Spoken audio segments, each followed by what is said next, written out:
Atualmente, afirma-se que a televisão brasileira tem dado pouca importância ao público infanto-juvenil. A maior parte da programação a ele dirigida é composta por filmes de aventura ou desenhos animados que dizem nada ter a ver com a realidade brasileira.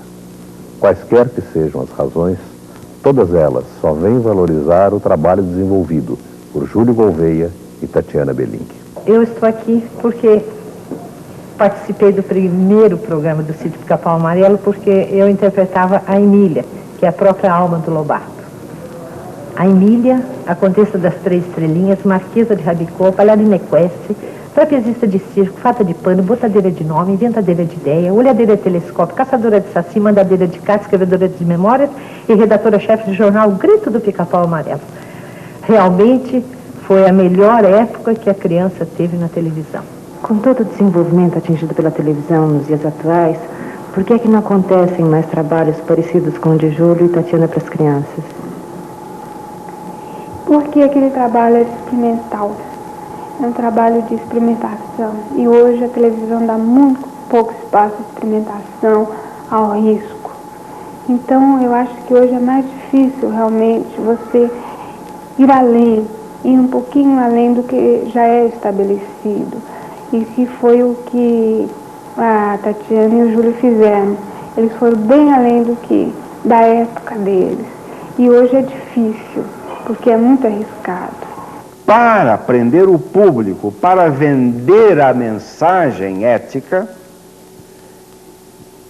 cuja venda era feita de forma subreptícia, era necessário trazer o público através de uma qualidade de espetáculo, de uma qualidade excepcional. Tinha que ser mesmo uma qualidade excepcional, porque tinha que prender a atenção da criança, do adolescente, do jovem, do adulto e do velho também, porque todos tinham que aprender. E, de fato, todos se sentiam enriquecidos de uma forma ou de outra. Não sabiam como, nem porquê, nem em quê, mas se sentiam enriquecidos. A mensagem era uma só. A criança recebia, mas os pais e os avós também recebiam, pelo menos de lembrar que alguma coisa que eles haviam feito não havia sido feita exatamente deste jeito. Tinha sido feita de outro jeito, que, portanto, tinha sido errado. Liane, o trabalho do Tatiana e do Júlio na televisão influiu, de certa forma, toda uma geração. Como é que foi isso? Você que participou dessa geração. É muito bom ter a chance de falar e de agradecer a Tatiana Belink e a Júlio Gouveia, porque eles realmente fizeram a cabeça de uma geração. Eles ensinaram muitas coisas a uma geração que deve estar hoje com 27, 28, 30 anos. Eles ensinaram principalmente a curiosidade, ensinaram um amor incrível pela natureza, ensinaram o amor à fantasia e o amor à liberdade de pensamento, a recusa de qualquer fronteira dentro do pensamento. Então, eu acho que isso é muito importante para se ensinar na criança. E eu agradeço principalmente por eles terem acreditado na televisão e não menosprezado, como muitos intelectuais da época, que poderiam ter feito alguma coisa e somente a criticaram. Eu acho que Tatiana e Júlio, eles acreditaram e fizeram uma coisa maravilhosa, um trabalho maravilhoso dentro da televisão. Eles ensinaram as crianças a gostarem de ler. O Júlio Gouveia, quando começava o Sítio do Pica-Pau Amarelo, ele começava abrindo um livro. Aquilo era a história de um livro. Não era só um programa de televisão. Começava ali o programa e terminava na obra de Monteiro Lobato, na obra de qualquer autor que você começasse a ter o gosto para ler. E eu acho que toda uma geração agradece a Tatiana e ao Júlio Gouveia.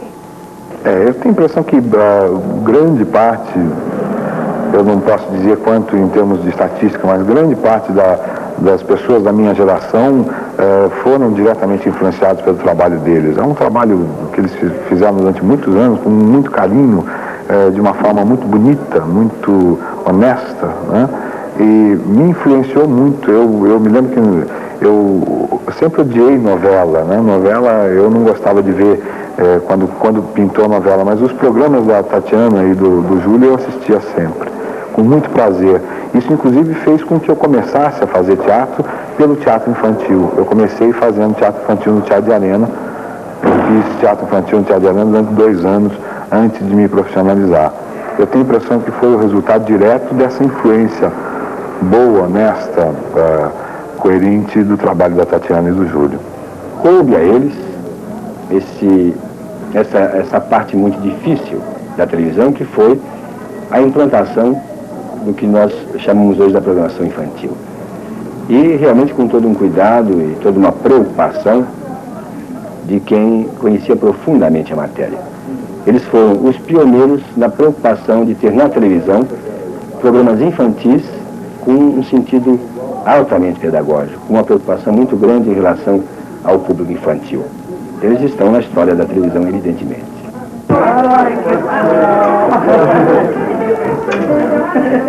Que bom, né?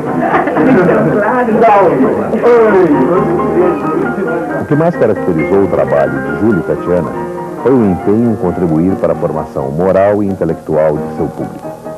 Com o afastamento deles da televisão, em 1968, aliado ao desenvolvimento do veículo como meio de comunicação de massa, a programação infanto-juvenil da TV brasileira passou a dar ênfase ao potencial de consumo deste público em detrimento do conteúdo.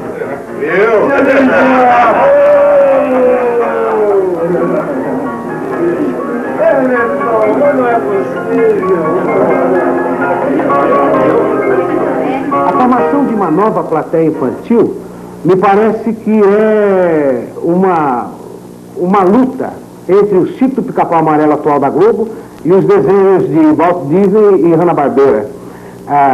Naquele tempo nosso não tinha essa quantidade enorme de material importado. Havia menos. E não era também de tão alta qualidade como hoje são.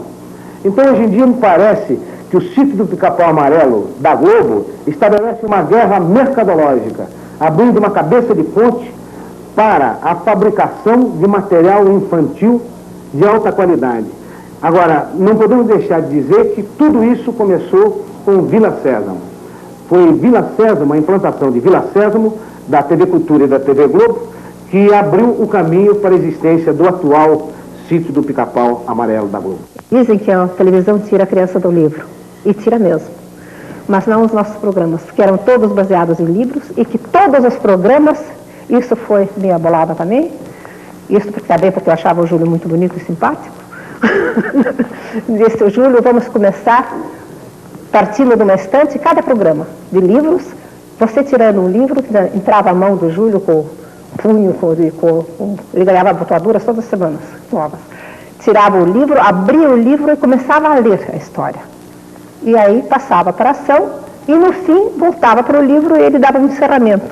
Entrou por uma porta, saiu por outra, quem quiser que conte outra, era o final do domingo, que era uma história inteira. E as histórias que tinham continuação, ele dizia, fechava o livro e dizia, bem, mas isso já é uma outra história que fica para uma outra vez. Isso marcou muito. E os livros, que a gente sempre dizia que livro era, é tirado desse livro, os livros esgotavam edições, repetiam edições, eram realmente lidos, porque as crianças telefonavam e escreviam, reclamavam que a datação não estava igual ao livro, ou reclamavam que o livro não estava igual à datação, mas conferiam e liam. E eu vejo também pelo feedback hoje, toda essa jovem geração de jovens intelectuais, professores, jornalistas, cineastas, gente de televisão, gente de teatro, uma grande parte foram os nossos meninos e uma grande parte se habituou a ler livros por causa desses programas. Isso hoje eu digo com grande satisfação e orgulho. Na hora eu não pensei que fosse tão importante, mas foi. Júlio Gouveia é um homem de uma importância incrivelmente... eu não entendo por que tão esquecida em todos os artigos e as coisas da televisão. Júlio Gouveia é um homem de uma importância, não apenas por sonho, mas também para a ideia. Ele e Tatiana Beleite. de uma importância incrível dentro da cultura brasileira. Eu não coloco isso dentro da televisão brasileira, eu coloco isso dentro de um âmbito muito maior. Eu tiro do capítulo televisão e coloco no livro inteiro da cultura brasileira. A importância dele é muito grande. Ele colocou não apenas o sonho brasileiro, como ele soube, no momento certo, adaptar o sonho brasileiro, a nossa realidade. Ele soube ser amigo, não apenas das crianças, mas de todo mundo que ouvia. Ele soube aconselhar certo, sem impor ideias, mas orientando. Ele soube criar também a fantasia na cabeça de todos nós, crianças e adultos que assistiam a ele. Ele soube também entender o veículo pelo qual ele falava. Ele é um homem de televisão, além de ser também um homem de teatro, um escritor e um bom médico também. Mas na televisão em si, já que estamos falando em televisão, ele soube entender a televisão em seu momento mais difícil e soube dar o grande passo na frente. Eu acho que a televisão deve, e a cultura brasileira deve muito a Júlio Gouveia. Emília, corre lá na frente, avise lá em casa que o Pedrinho já chegou. Vai. Vai, Emília, não logo. Você quer que eu... Peraí, você quer que eu vou de que jeito? Você quer que eu vou a pé, andando, a charrete? Vai de avião. Ah, é? De avião? Você quer que eu vá de avião? É. Tá muito bem. Pois eu vou de ambulância com um rubi na testa. Oh! Então, Narizinho, agora que você se livrou da Emília, o que é que você queria me dizer? Ah, você também é adivinhão, hein? Olha, é isso mesmo. Eu queria falar com você mesmo, Pedrinho. Eu tenho um plano, sabe? Eu quero promover o casamento da Emília com o Rabicó. Casar a Emília com o Rabicó? Uhum. Pois, Narizinho, casamento de boneca com leitão, mas é uma ideia legal. E eles concordaram com isso? Que nada, eles nem sabem de nada ainda. Só que para convencer a Emília, eu vou ter que inventar uma boa história. Pois é, depois de tantos anos, aqui estou eu novamente encerrando mais uma história do sítio do Pica-Pau Amarelo. Isso me traz muita saudade. Bem, mas isso já é uma outra história, porque esta entrou por uma porta, saiu pela outra, quem quiser que conte outra.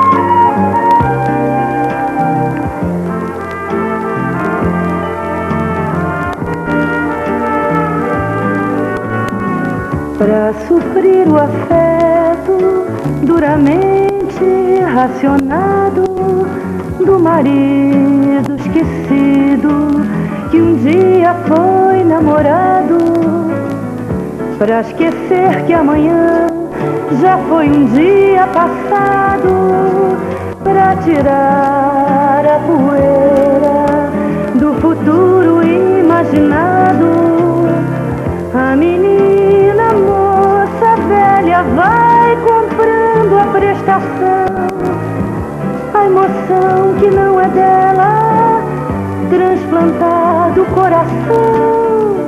De dia foto, novela, de noite televisão. De dia foto, novela.